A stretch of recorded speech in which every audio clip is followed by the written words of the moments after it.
ये मेरे पास आ गई एक बेंजीन। इनके डबल बॉन्ड की पोजीशंस मैं चेंज कर दूंगी इस तरह से, ठीक है जी।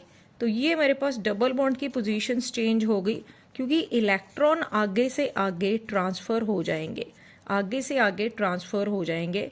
तो ये रहेगा रेजोनेटिंग स्ट्रक्चर 2, और ये हमारे पास हम डॉटेड या रिंग फॉर्म में बताते हैं delocalization of pi electrons spread हो गए हैं। तो ये हाइब्रिड स्ट्रक्चर होगा बेंजीन का।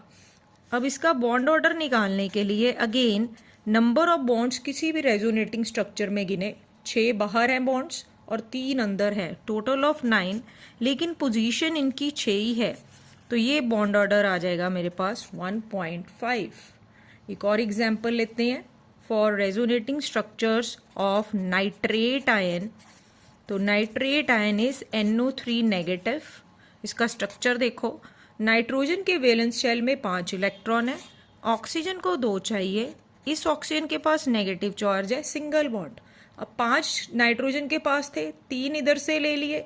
अब लेकिन एक और ऑक्सीजन बचती है जिसको 2 इलेक्ट्रॉन चाहिए, तो यहाँ पे बनेगा कोऑर्डिनेट बॉन्ड। तो कोऑर्डिनेट बॉन्ड कब बनता है? जब सेंट्रल एटम को और इलेक्ट्रॉन्स की ज़रूरत नहीं है शेयरिंग के लिए, लेकिन उसके नेबरिंग को ज़रूरत है, तब बनेगा कोऑर्डिनेट बॉन्ड। तो सिंपल ट्रिक है भाई, एक बॉन्ड पकड़ो, इसको आगे घुमाना शुरू कर दो, ये आगे की आगे आगे शिफ्ट हो जाएंगे। एक्चुअल में इलेक्ट्रॉन ट्रांसफर हो रहे हैं, लेकिन सबसे आसान तरीका है तुम इन बॉन्ड्स को आगे की आगे शिफ्ट कर दो जब तक तुम्हारा पहला स्ट्रक्चर रिपीट ना हो।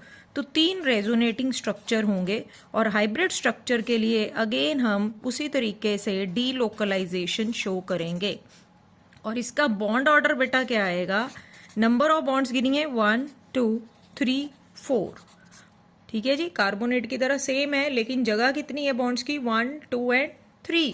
तो बॉन्ड ऑर्डर इज 1.3। हेलो मेरे प्यारे बच्चों, आज करेंगे रेजोनेटिंग स्ट्रक्चर्स। तो पहले लेंगे हम एलाइल कार्बोकटायन। एलाइल कार्बोकटायन के रेजोनेटिंग स्ट्रक्चर्स बनाएंगे।